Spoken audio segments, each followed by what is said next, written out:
எல்லாருக்கும் வணக்கம்.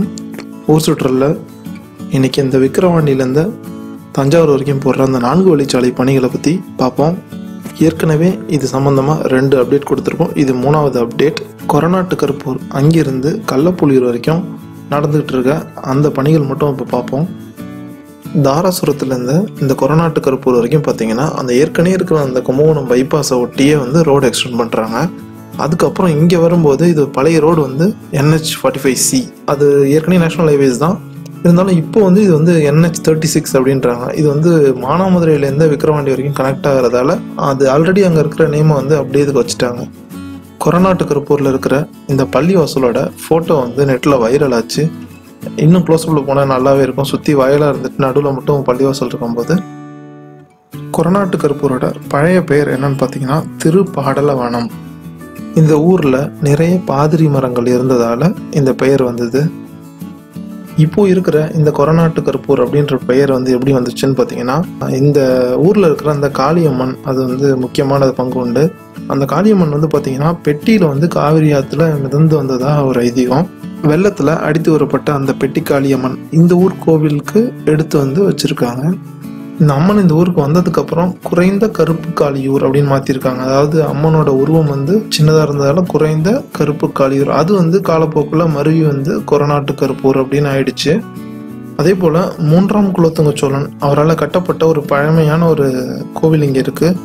கட்டி கிட்டத்தட்ட ஒரு 900 வருஷம் ஆகுது. அது 4 வழிச்சாலை இந்த ஊர்ல வர மாதிரி தெரியல. சின்னதாக ஒரு பைபாஸ் மாதிரி போடுறாங்க. அதுக்கான பாலம் இங்கே கட்டியிருக்காங்க. இங்கேயே அது டைவர்ட் ஆகுது. சோழபுரத்துலேருந்து தஞ்சாவூர் வரைக்கும் இருக்கிற இந்த road project Patel infrastructure limited அப்படின்ற ஒரு கம்பெனி எடுத்து பண்ணிட்டு இருக்காங்க. இது ஒரு குஜராத் பேஸ்ட் கம்பெனி. இந்த கம்பெனி பண்ணுற இந்த ப்ராஜெக்டோட தூரம் என்னன்னு பார்த்தீங்கன்னா ஒரு 48 கிலோமீட்டர் வருது. இந்த இடத்துலலாம் இன்னும் அந்த ரோடோட எக்ஸ்டென்ஷன் இன்னும் ஸ்டார்ட் ஆகலை. ஒருவேளை இந்த பாலம் இங்கே வர்றதால அது கீழே இதெல்லாம் வந்துடும் அப்படின்னு நினைக்கிறேன். இதுக்கப்புறமா ஓரளவுக்கு ரோடு நல்லா எக்ஸ்டெண்ட் பண்ணி போட்டிருக்காங்க. அதே போல் நம்ம ஏற்கனவே சொன்ன மாதிரி இந்த பட்டேல் இன்ஃப்ராஸ்ட்ரக்சர் லிமிடெட் இவங்களோட ப்ராஜெக்ட் ஸ்டார்டிங் சோழபுரம்லேருந்து தஞ்சாவூர் வரைக்கும் சொல்லியிருக்கோம். அதுக்கு இந்த பக்கம் சோழபுரம் டு சதியத்தோப்பு வேறு கம்பெனி பண்ணுறாங்க. அதனால் அவங்க என்ன பண்ணுவாங்கன்னா கண்டிப்பாக சோழபுரம் கொஞ்சம் பக்கத்தில் இன்னும் அரௌண்ட் சோழபுரம் இங்கே கண்டிப்பாக ஒரு டோல் பிளாஸா கண்டிப்பாக வைப்பாங்க. இந்த 48 கிலோமீட்டருக்கு உள்ள அந்த ப்ராஜெக்ட்டுக்கு அவங்க பண்ணுற இன்வெஸ்ட்மெண்ட் பார்த்தீங்கன்னா 1345 கோடி. அதனால் இதை விட தாண்டி வர அமௌண்ட்டை எடுத்தால் தான் அவங்களுக்கு லாபம். இந்த அமௌண்ட் எல்லாமே டோல் பிளாஸாவில் வாகனங்களுக்கு நம்ம கொடுக்குற அந்த பணம் தான். இனி வர்ற வருஷங்கள்லாம் பார்த்திங்கன்னா கும்பகோணத்தோட வளர்ச்சி அது கடைகளாக இருக்கட்டும் இல்லை வீடுகள் அமைகிறதா இருக்கட்டும், இது எல்லாமே இந்த 4 வழிச்சாலை எங்கெங்கெல்லாம் போகுதோ அதை ஒட்டி தான் அதிகமாக இருக்கும். இந்த கள்ளப்புலியூர் நம்ம போயிட்டுருக்கோங்களா, இங்கேருந்து இன்னும் ஒரு 4 வழிச்சாலை வருது.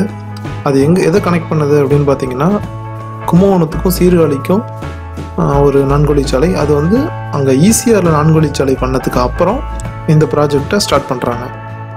நிறைய ரோட் ப்ராஜெக்ட் நமக்கு நடக்கிற மாதிரி தெரியும். இதெல்லாம் என்னன்னு பார்த்தீங்கன்னா எல்லாமே மத்திய அரசு செய்கிறது. பாரத் மாலா அப்படின்ற திட்டத்தில் நிறைய நகரங்களை இந்த மாதிரி 4 வழிச்சாலையில் இணைக்கிறாங்க.